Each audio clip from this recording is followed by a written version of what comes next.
भाइयों बहनों नमस्कार। All India anganwadi news channel में आपका स्वागत है। चैनल से जुड़ने के लिए नीचे दिख रहे रेड कलर के सब्सक्राइब बटन पर आपको सबसे पहले क्लिक करना है। फिर साइड में एक नोटिफिकेशन बेल यानी घंटी बन के आएगी, उस पर जब आप दबाएंगे तो 3 घंटी आपको दिखेंगी, जिनमें सबसे ऊपर आल वाली घंटी आप लोगों को दबा लेनी है।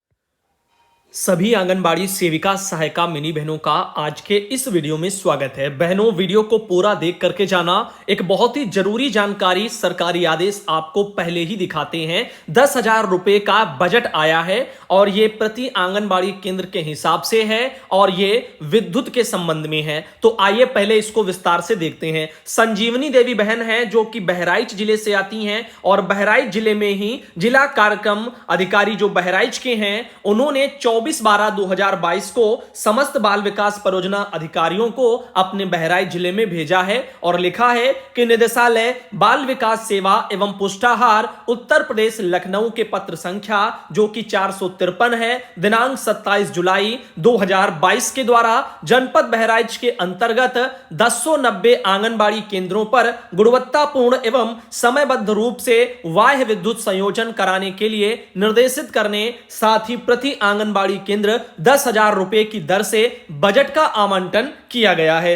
एतयो परियोजना के अंतर्गत बाह्य विद्युत हेतु चिन्हित आंगनबाड़ी केंद्रों की सूची पत्र के साथ में संलग्न करके आपको इस निर्देश के साथ प्रेषित है कि बाह्य विद्युतीकरण के लिए चिन्हित आंगनबाड़ी केंद्र पर तैनात कार्यकर्तियों को निर्देशित करें कि वह एक सप्ताह के अंदर जन सेवा केंद्र के माध्यम से झटपट पोर्टल पर आंगनबाड़ी केंद्र में बाह्य विद्युत संयोजन के लिए आवेदन करें तथा एस्टीमेट प्राप्त होते ही आपके माध्यम से अधो हस्ताक्षरी कार्यालय को उपलब्ध कराना सुनिश्चित करें, जिससे कि निर्धारित समयावधि में गुणवत्तापूर्ण बाह्य विद्युतीकरण का कार्य पूर्ण कराते हुए आवंटित बजट का उपयोग करना संभव हो सके। उक्त कार्य शीर्ष प्राथमिकता से लिया जाए, इसमें किसी भी प्रकार की लापरवाही ना हो और विलंब भी इसमें क्षम्य नहीं होगा। राज कपूर जिला कार्यक्रम अधिकारी बहराइच के, तो उन्होंने सभी आंगनबाड़ी बहनों को बोला है कि वह एक सप्ताह के अंदर जनसेवा केंद्र के माध्यम से झटपट एक पोर्टल है उस पर आंगनबाड़ी केंद्र के लिए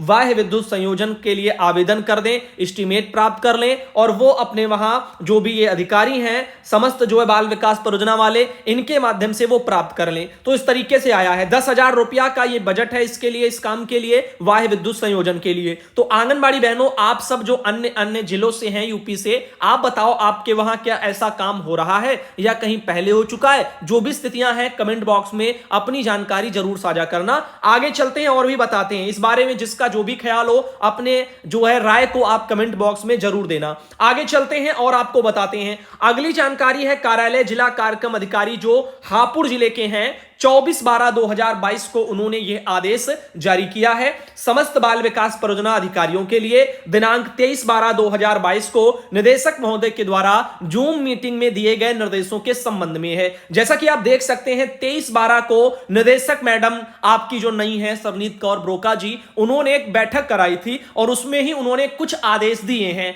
अब देखो आंगनबाड़ी बहनों, आपने बहुत चीजें अखबारों में सुनी होंगी, लेकिन उन सभी आदेशों को लिखित रूप में आपने अभी तक नहीं देखा होगा 23 वाली बैठकों के। तो आइए उस पर जो है चर्चा करते हैं और आपको सभी आदेश बताते हैं जो भी उन्होंने उस बैठक में कहा है।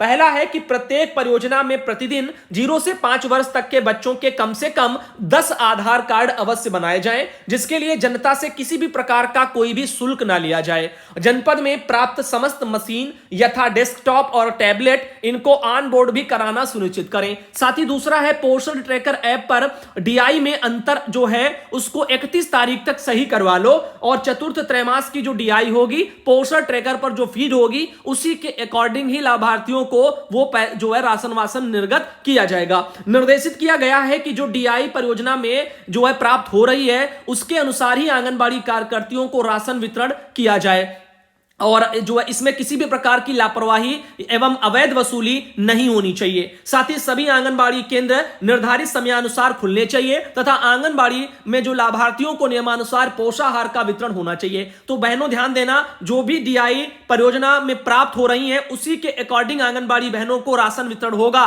किसी को कम नहीं मिलेगा। जहां कहीं कम मिलता है तो आप शिकायत उच्चाधिकारियों से कर सकते हैं। इस बारे में आंगनबाड़ी बहनों ध्यान देना, डीएम से आप सीधा शिकायत करें, क्योंकि आपके विभाग में अगर सुनवाई नहीं हो रही है, आपको परियोजना कार्यालयों में अगर घटतौली करके या पैकेट कम करके आपको दिया जा रहा है आपकी डीआई के अनुसार, तो फिर आप इसके बारे में शिकायत कर सकती हैं, जांच कराई जाएगी। नई निदेशक मैडम के सामने जितने भी ऐसी जांचें गई हैं, जो भी मैटर सामने आए हैं, सब में कार्रवाइयां हुई हैं और जमकर के जो है सही तरह से, एक तरह से आप कह सकते हैं कि जांच कराई गई और दोषियों पर कार्रवाई भी की गई है। कई जो है अवैध वसूली के मैटर भी सामने पहुंचे, उस पर भी उन्होंने एक्शन लिए हैं। अब देखिए अगला चौथा पॉइंट, सभी आंगनबाड़ी केंद्र निर्धारित समयानुसार खुलने चाहिए तथा लाभार्थी को नियमानुसार पोषाहार का वितरण होना चाहिए तथा नियमित रूप से ईसीसी गतिविधियां पूर्व में दिए गए कैलेंडर के अनुसार कराएं। यदि आंगनबाड़ी की किसी अन्य कार्य में ड्यूटी लगी है तो उस दिन केंद्र पर ड्यूटी पत्र या सूचना अवश्य जो है चस्पा कर दें, अन्यथा उच्चाधिकारियों के निरीक्षण में यदि केंद्र बंद या अव्यवस्थित पाया जाता है तो संबंधित के विरुद्ध कठोर कार्रवाई की जाएगी। तो बहनों, अपना केंद्र संचालन ढंग से करना,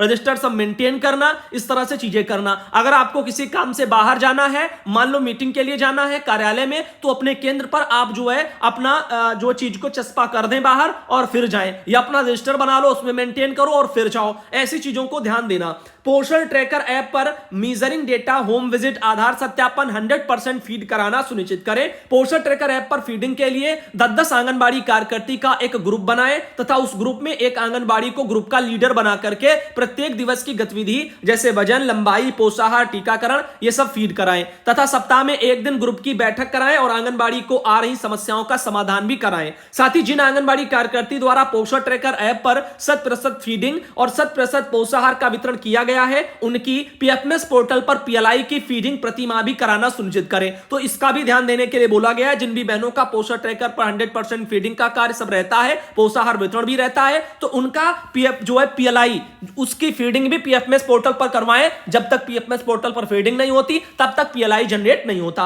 अब देखो, पीएफएमएस पोर्टल पर आंगनबाड़ी मिनी और सहायिका, इनकी जन्म तिथि भी 100% फीड कराओ, इसके बारे में भी ऑर्डर दिया गया। विभाग द्वारा निर्धारित आंगनबाड़ी केंद्र पर वाय एवं आंतरिक विद्युतीकरण कराने के निर्देश जो है प्राप्त हुए हैं, जिसके क्रम में विद्युत कनेक्शन के लिए आवेदन फॉर्म आप सभी को प्राप्त करा दिए गए थे। 3 दिवस में समस्त हस्ताक्षरित फॉर्म मुख्यालय पर भरवा करके भी उपलब्ध कराएं। विद्युतीकरण को लेकर के जैसा कि मैंने अभी आपको बताया कि एक मैटर आया था 10,000 का, उसमें बजट का प्रावधान भी मैंने एक जिले से आपको दिखाई दिया। अब देखो, गोद लिए ग्रामों में संबंधित अधिकारी से संबंधित मुख्य सेविका दूरभाष पर संपर्क स्थापित कर ले और विजिट कराना सुनिश्चित करें एवं निर्धारित प्रारूप पर सूचना भी उपलब्ध कराएं। समस्त आंगनबाड़ी कार्यकर्तियों का हार्ड कुक्ड वाला जो खाता है वो एक्टिवेट कराओ या फिर नया खाता खुलवाओ, उसकी सूचना 3 दिवस में अनिवार्य रूप से उपलब्ध भी कराओ। तो जो भी ग्राम प्रधान है गांव में, उनके साथ में, और जो शहरों में वार्ड में जो है सभासद होते हैं, उनके वार्ड मेंबर या जो भी हैं सभासद हैं जो, तो उनके हिसाब से चीजें खोली जाएंगी। अब चलते हैं आगे। अब जैसा कि आप देख रहे हैं, इस संबंध में आगे क्या लिखा कि प्रत्येक आंगनबाड़ी केंद्र पर विभाग के द्वारा दिए जा रहे सूखा राशन और लाभार्थी के वितरण यानी विवरण का दीवार लेखन भी कराओ। मैंने दिखाया आपको कि दीवार पर लेखन कराना है, ये सब वो भी काम हो रहा है, तो इसके बारे में भी, और उसकी फोटो भी, बिल और कार्यकर्तियों का खाता, आईएफएससी जो है कोड, ये सारी चीजें भी अधोहस्ताक्षरी कार्यालय में प्रतिदिन उपलब्ध कराएं, जिससे उनका समय से भुगतान किया जा सके। उक्त कार्य एवं 1 सप्ताह में पूर्ण कर लिया जाए। तो देखो, जो दीवार पर लेखन का कार्य, जिसके लिए 100 रुपया जो प्रस्तावित था, आपको दिखाया था आदेश के मुताबिक, तो उस बिल को भी जो है और अपने केंद्र की वो फोटो को भी, वो दोनों चीजें आंगनबाड़ी बहन अपना कार्यालय भेज दें, और कार्यालय वालों को आदेश है कि वो इन चीजों को जो है यहां पर ऊपर जो है भेज दें, ताकि इन चीजों का जो भुगतान है वो पैसों का, वो समय से उनको बहनों को मिल जाए। इसके बारे में भी बोला जा रहा। अब देखो यहां पर क्या कहा जा रहा है। ज्ञान प्रकाश तिवारी जी हैं, जिला कार्यक्रम अधिकारी हापुड़ के, जिन्होंने अपने जिले के आधार पर इन चीजों को समेट करके उसमें रखा है और समझाया है। अब देखो, जिला कार्यक्रम अधिकारी जो हापुड़ के हैं, उनका एक और लेटर 24/12 को ही उन्होंने जारी किया, अपने वहां की सुपरवाइजर को, ब्लॉक कोऑर्डिनेटर को और सीडीपीओ को भेजा है कि पोषण ट्रैकर पर पंजीकृत जो लाभार्थी हैं उनके आधार सत्यापन के संबंध में है। तो जूम मीटिंग 23 वाली, जिसमें मैंने सभी आपको नियम कायदे बताए, जो जो उसमें ऑर्डर दिए गए, उन्हीं के आधार पर चीजें बताई गई। जो भी डीआई है, उसके जो पोषण ट्रैकर पर जो फीड है, सत्यापित लाभार्थी हैं, उनके अकॉर्डिंग जो चतुर्थ त्रैमास, जो कि जनवरी, फरवरी और मार्च जो रहेगा 2023 वाला, इसके लिए जारी होगा। और उसी के बारे में सब वेरीफाइड वाले और नॉन वेरीफाइड वाले, यानी अनवेरीफाइड जिसको बोल सकते हैं, तो वो सब, और एरर वाले जो बेनिफिशियरी हैं, तो उनके सब डेटा नाम सब आया है और इनको सही करने के लिए बोला जा रहा है। तो बहनों, इस बारे में थोड़ा ध्यान देना। और देखो, ज्ञान प्रकाश तिवारी जी ने, और उन्हीं का जो हापुड़ से कि लेटर था पूरा जो कि ये भी यहां पर दे दिया गया। तो बहनों, इस तरह से इस जानकारी को आंगनबाड़ी कार्यकर्ता है सवाना बहन है और ये हापुड़ जिले से आती हैं, जिनके द्वारा जानकारी भेजी गई थी। तो भाइयों बहनों, आज के इस वाले वीडियो को यहीं तक रखते हैं और उम्मीद करते हैं कि आप सब बहनों ने वीडियो को पूरा देखा होगा, आप सबको वीडियो भी पसंद आया होगा। धन्यवाद।